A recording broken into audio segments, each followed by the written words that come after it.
Hello everyone, welcome to teaching Pathshala. मैं हूं आपकी एजुकेटर ज्योति। इस वीडियो में मैं आपको इन्फॉर्मेशन देने वाली हूं रिगार्डिंग द गेट 2024 आंसर की रिलीज। तो गेट 2024 की आंसर की जो है वो रिलीज कर दी गई है।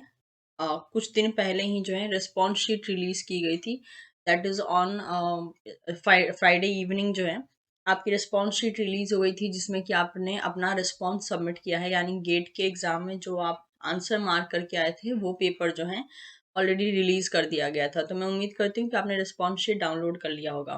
आज जो है गेट का 2024 की आंसर की रिलीज कर दी गई है सभी डिपार्टमेंट की, जो कि आप यहाँ पे देख सकते हैं। जैसे कि हमारा चैनल जो है mainly life science and biotech से डील करता है।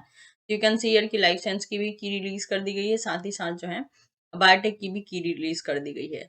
तो आप जो है यहाँ पे विजिट करके, यानी गेट 2024 की ऑफिशियल वेबसाइट पे विजिट करके की को डाउनलोड कर सकते हैं। पेपर भी इन्होंने रिलीज कर दिया है, तो क्वेश्चन पेपर भी डाउनलोड करना है। अब यहाँ पे काफी कंफ्यूजन आ रहा है कि क्वेश्चन को चेक कैसे करना है, क्योंकि ध्यान दीजिएगा इन्होंने जो की रिलीज किया है ना, वो रिलीज किया है इनके रिलीज पेपर के अकॉर्डिंग। क्योंकि इन्होंने क्वेश्चन पेपर भी रिलीज किया है, आंसर की भी रिलीज किया है। तो देखिए तीन चीज इन्होंने रिलीज की है। एक है आपका रिस्पॉन्स शीट, यानी आपका अपना पेपर जो आप एग्जाम में सबमिट करके आए थे। दूसरा इन्होंने रिलीज किया है अपने एंड से क्वेश्चन पेपर। और तीसरा इन्होंने रिलीज किया है आंसर की। तो इनका रिलीज किया हुआ क्वेश्चन पेपर और इनका रिलीज किया हुआ आंसर की, ये दोनों आपस में मैच होंगे।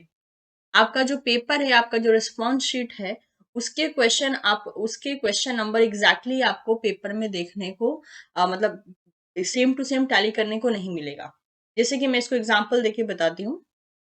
हो सकता है कि गेट के क्वेश्चन पेपर में जो क्वेश्चन उन्होंने क्वेश्चन नंबर 1 में दिया हो, वो क्वेश्चन आपके रिस्पॉन्स शीट में क्वेश्चन नंबर 5 हो सकता है।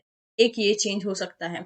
दूसरा ये भी देखा गया है कि ऑप्शन भी शफल्ड होते हैं। यानी कि गेट के क्वेश्चन पेपर जो उन्होंने रिलीज किया है, अगर क्वेश्चन नंबर 1 है तो क्वेश्चन नंबर 1 में जो ऑप्शन उन्होंने ऑप्शन 1 में दिया होगा, हो सकता है आपके क्वेश्चन में वो ऑप्शन ऑप्शन 2 में प्रेजेंट हो। तो इसीलिए जो है आपको करना क्या है, सबसे पहले आपको गेट के पेपर से गेट का आंसर की मैच करना है। जैसे मान लीजिए पहले क्वेश्चन में बोला गया है कि किस किस टाइप के बॉन्ड डीएनए में प्रेजेंट रहते हैं, और आपने देखा गेट के आंसर की में आंसर नंबर 2 दिया गया है। तो खाली 2 देखने से नहीं होगा, आपको देखना पड़ेगा ऑप्शन किस में कौन सा दिया गया है। मान लेते हैं कि आंसर था एक्स बॉन्ड, ठीक है। तो आपको देखना पड़ेगा कि आंसर जो है, जो कि गेट ने दिया है वो है एक्स बॉन्ड। तो मुझे एक्स बॉन्ड वाला जो ऑप्शन अगर मैंने सेलेक्ट किया होगा तभी सही होगा। अब वो एक्स बॉन्ड जो है गेट के पेपर में ऑप्शन नंबर 2 में हो सकता है, तो आपके पेपर में ऑप्शन नंबर 3 में हो सकता है वो। ठीक है। तो इस तरीके से मैच करना है डायरेक्टली जो है। जैसे कि जनरली होता है कि हम इसका आंसर 2 है तो आप अपने पेपर में भी आंसर 2 मैच करो, ऐसे नहीं, ऐसे मत कीजिएगा, वरना मैक्सिमम क्वेश्चन आपको लगेगा कि आपके गलत हो गए हैं। तो उम्मीद करती हूँ कि आप समझ गए होंगे कैसे इसको चेक करना है।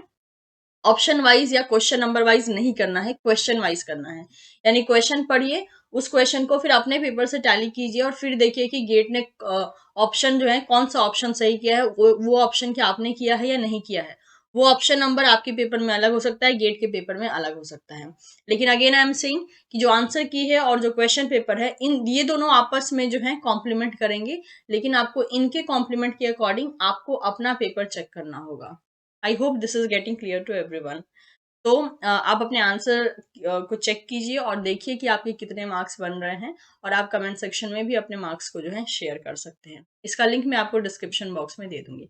Thank you so much everyone, will see you soon in the next session.